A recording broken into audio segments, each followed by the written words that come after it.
초등학생 무렵 학교 뒷산 깊숙한 곳에 우리들은 비밀기지를 만들어 두었다.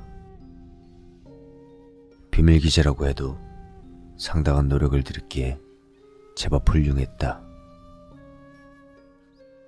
몇 개의 판자를 못으로 고정해서 비바람을 막을 수 있는 다다미 3장 정도 넓이의 그런 오두막. 방과 후엔 그곳에서 간식을 먹거나 야한 책을 읽는 등 마치 우리들의 집처럼 이용하곤 했다.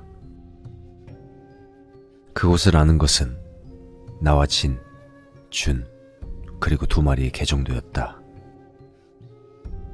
초등학교 5학년 여름날 우리는 비밀기지에서 하룻밤 자고 오기로 결정했다. 부모님에겐 각자 다른 친구 집에서 자고 온다고 소개두고 용돈을 모아서 간식, 불꽃놀이 로켓, 주스 같은 걸 샀다. 수학여행 때보다 더 두근두근거렸다. 오후 5시쯤 학교 정문에서 집 앞 뒷산으로 향했다. 산길을 걸어 1시간 정도 거리에 우리들의 비밀기지가 있었다. 기지 주변에는 2마리의 들개의 세력권이었기에 기지 근처에 다가가면 언제나 어디에선가 튀어나와 꼬리를 흔들며 마중 나와주었다. 우리들은 개 2마리를 향해 마중 나와서 고맙다고 말하며 맛봉을 하나씩 줬다. 기지에 도착한 뒤 가지고 온 짐을 오두막에 넣었다. 그리고 아직 해가 떠 있었기에 근처에 있는 커다란 연못에서 낚시를 했다. 그래봤자 잡히는 건 식용 개구리뿐이지만 낚시를 하는 중 해가 떨어졌기에 우리는 불꽃놀이를 시작했다. 상당히 많이 샀던 것 같은데 30분도 지나지 않아 불꽃놀이 화약도 다 떨어졌기에 우리들은 일단 오두막에 돌아갔다. 한밤중의 비밀기지는 우리 모두 처음이었다. 깊은 산중이었기 때문에 가로등도 없고 바깥의 불빛이라곤 오로지 달빛뿐. 들리는 소리는 벌레 울음소리밖에 없었다. 준비해간 캠핑용 전등을 킨 우리는 처음엔 과자를 먹으며 좋아하는 아이에 대해 이야기나 선생님에 대한 험담 같은 걸 했다. 그러던 중 조용하던 바깥에서 때때로 첨벙하는 소리나 바스락거리는 소리가 들려왔다. 우리들은 그 소리가 점차 무섭게 느껴졌다. 잠깐, 지금 무슨 소리 들리지 않았어? 곰인 건가? 농담이 아니라 정말로 무서웠다. 시간은 9시. 오두막 안은 너무나 더웠고 모기도 있었기에 잘 수 있는 상황이 아니었다. 거기에 한밤중에 산이 가진 분위기에 심하게 압도된 우리는 점차 이곳에 남은 걸 후회하기 시작했다. 우리는 현 상황에 대한 이야기를 나눴다. 그 결과 곰이 나올 수도 있고 오두막 안이 너무 더워 잘 수 있는 상황도 아니었기 때문에 달빛이 나오는 지금 산에서 내려가기로 결정했다. 회중전등빛에 의지해서 우리는 조금 빠른 걸음으로 하산하기 시작했다. 출발하고 5분 정도는 해피와 터치가 우리를 따라와줬기에 내심 든든한 마음이 있었다. 하지만 오두막에서 일정 거리를 벗어나자 그 2마리 개는 돌아가 버렸다. 평상시 몇 번이나 다녔던 길임에도 한밤중의 산길은 전혀 모르는 곳을 걷는 그런 느낌을 주었다. 서로 30cm 정도의 거리로 밀착해서 걷던 우리는 아무 말 없이 걷기만 했다. 그때였다. 진이 내 어깨를 꽉 붙잡더니 저기 누가 있어? 이렇게 작은 소리로 말했다. 우리들은 순간적으로 제자리에 드러누우며 전등을 껐다. 귀를 기울여 보니 확실히 작은 발소리가 들렸다. 두 다리로 수풀을 헤쳐나가는 소리. 그 소리가 흘러나오는 곳을 찬찬히 살펴보았다. 우리들이 있는 곳에서 20-30m 떨어진 수풀 속에서 누군가가 나왔다. 전등을 한 손에 들고 다른 한 손에는 긴 봉 같은 걸 들고선 그 봉으로 수풀을 밀어헤치며 산을 오르고 있었다. 우리들은 처음엔 별로 무섭지 않았다. 되려 소리의 정체가 사람이라는 것에 지금까지 느꼈던 공포가 사라진 것에 안도했다. 안도감 때문일까? 우리들의 어린 마음에 호기심이 채워지기 시작했다. 저거 누구지? 따라가 볼까? 내가 그렇게 중얼거리자 두 친구는 물론 그렇게 말하며 씩 웃어 보였다. 우리는 이미 희미하게 보이는 회전 전등빛과 수풀을 헤쳐나가는 그런 소리들에 의지하며 그 알 수 없는 누군가의 뒤를 따라가기 시작했다. 정체 모를 사람은 20분 정도 산을 오르다 한 장소에서 멈춰섰다. 우리는 뒤쪽으로 30m 정도 떨어진 곳에 있었기에 성별은커녕 어떤 상태인지 알 수 없었다. 희미하게 보이는 사람 그림자를 확인할 수 있는 정도의 거리. 그 사람은 발을 멈추더니 등에 짊어진 가방을 내려 뭔가를 하기 시작했다. 저 사람 혼자 뭐 하려고 온 거지? 하늘가지라도 잡으러 왔나? 내 말이 치는 야, 좀 더 가까이 가보자. 이렇게 말했다. 우린 낙엽이나 나뭇가지를 밟지 않도록 발을 땅에서 치득거리며 근처로 천천히 다가갔다. 우리들은 실실 웃고 있었다. 머릿속으론 누군지 모를 저 사람을 어떻게 골려줄까 이런 생각뿐이었다. 그리고 그때 날카로운 소리가 울렸다. 심장이 멈출 듯 놀랐다. 또 들렸다. 순간 진과 준을 쳐다보니 준이 손을 들어 앞을 가리키며 저 사람이야. 저 사람이 뭔가를 하고 있어. 나는 그쪽을 쳐다봤다.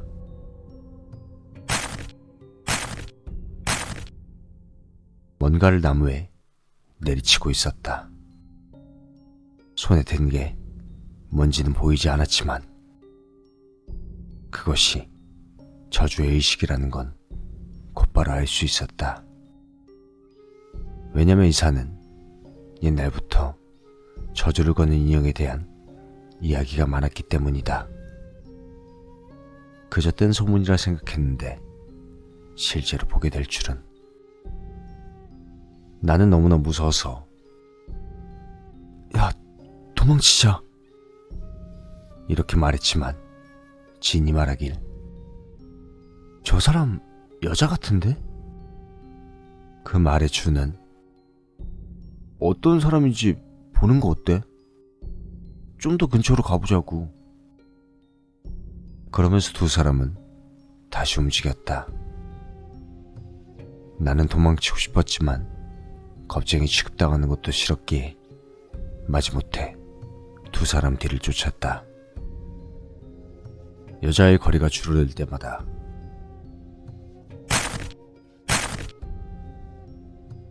이외에 다른 소리가 들려왔다. 아니, 그것은 소리가 아니라 여자는 불경 같은 걸 암송하고 있었다. 조금 우회해서 우리는 그 여자한테서 8m 정도 떨어진 나무 그늘 밑에 몸을 숨겼다. 그 여자는 어깨에 걸릴 정도로 머리카락이 길었고 마른 체형이었다. 발밑에는 짊어지고 온 배낭과 전등을 두고 있었고 사진 같은 것에 차례차례 못을 박고 있었다. 못은 벌써 6, 7개 정도가 박혀 있었다. 그때였다. 멍! 우리들이 놀라 뒤를 돌아보니 그곳은 해피아터치가 꼬리를 흔들며 서 있었다. 다음 순간 진이 비명을 지르며 달리기 시작했다. 뒤돌아보니 무서운 얼굴을 한 여자가 한 손에 쇠망치를 들고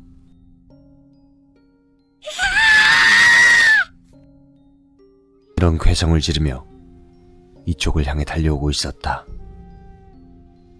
나와 주는 곧바로 일어서 도망치려 했다. 갑자기 내 어깨를 잡혔다는 느낌이 들더니 그대로 뒤로 쓰러져 버렸다. 쓰러진 내 가슴 위로 벅하고 뭔가 내리찍힌 바람에 나는 아까 먹었던 걸 개어내기 시작했다. 이 순간 무슨 일이 벌어진 건지 몰랐지만 내 가슴 위에 놓여진 여자의 다리에 상황을 파악했다. 여자는 이빨을 으깨는 것처럼 갈아대며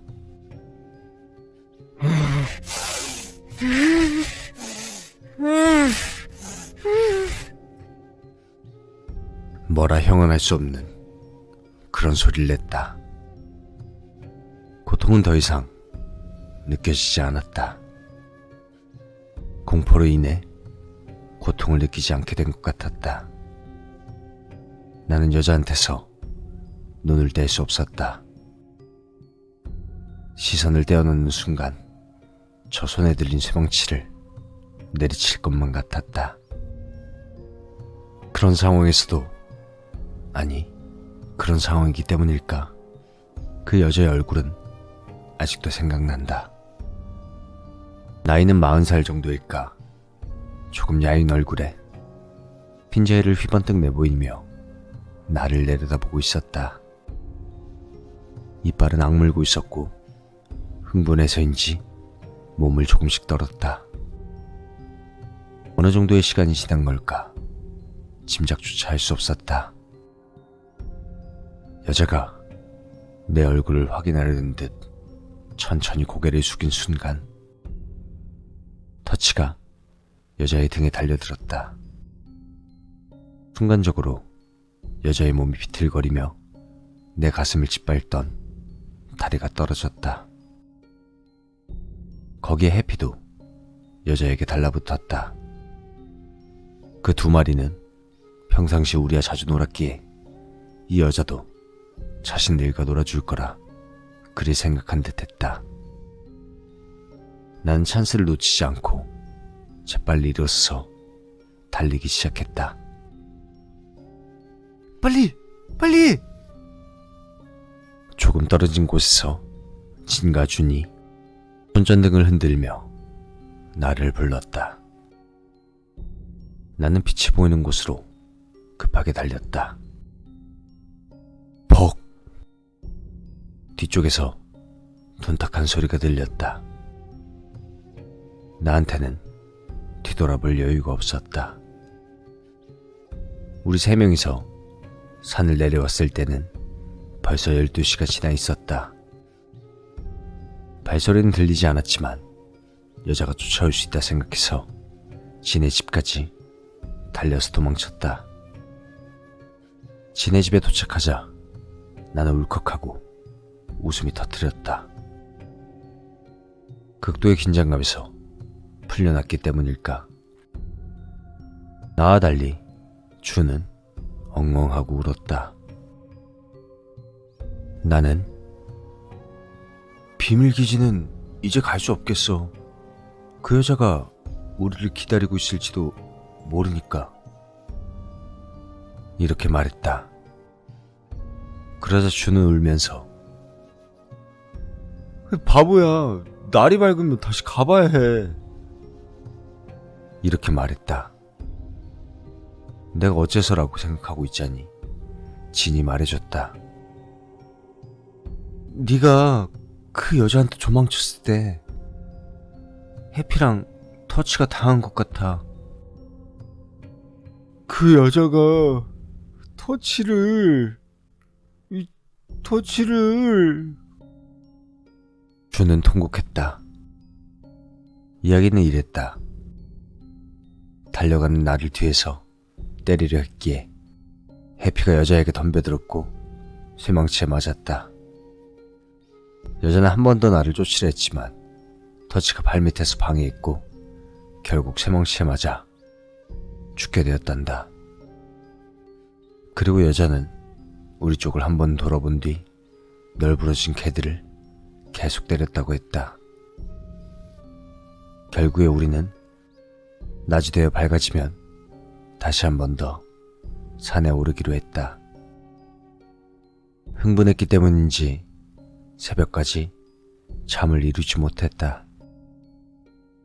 선잠을 잔 것 때문일까 피로가 제대로 풀리진 않았지만 날이 밝자 일단 산으로 향했다. 우리는 그 중년 여자에 대한 대책으로 비비탄 총과 야구 배트를 준비했다. 산 초입에 도착했을 때 진이 중간에 아직 그 여자가 있을지도 몰라. 그래서 평상시와는 다른 루트로 산으로 오르게 되었다. 한낮의 산은 밝은 데다가 매미 울음소리도 울려 퍼지는 게 흡사 어젯밤 그런 일이 있었다는 게 거짓말같이 느껴졌다. 하지만 중년 여자에게 당했던 지점에 다가가자 긴장감이 퍼진 우리는 조금씩 발걸음이 무거워졌다. 그리고 어제 그 장소에 도착했다.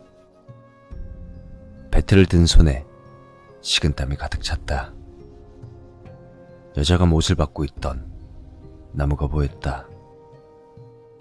조금씩 가까이 다가가 전모를 확인한 우리는 말을 잊었다. 나무에는 꼬마 아이의 사진에 무서운 못이 박혀 있었다. 겨우 3-4살짜리 여자애의 사진이다. 아니, 놀란 건 그것만이 아니었다. 나무 뿌리 부근에 해피의 시체가 있었다. 혀를 길게 늘어뜨리고 온몸이 피투성이 가는 해피는 이마에 못이 하나 박힌 채 그렇게 누워 있었다. 우리는 소리조차 낼 수 없었다. 나는 해피의 시체를 보곤 다음에 중년 여자를 만나면 나도 해피처럼 이런 생각이 들어 바로 집에 돌아가고 싶어졌다. 그때 준이 터치의 시체가 없어. 터치는 살아있을지도 몰라. 그러자 신도 맞아. 분명 터치는 도망친 걸 거야. 혹시 기지에 있지 않을까? 나도 터치만은 살아있어 주길 바랐기 때문에 우리 셋은 비밀기지를 향해 달렸다.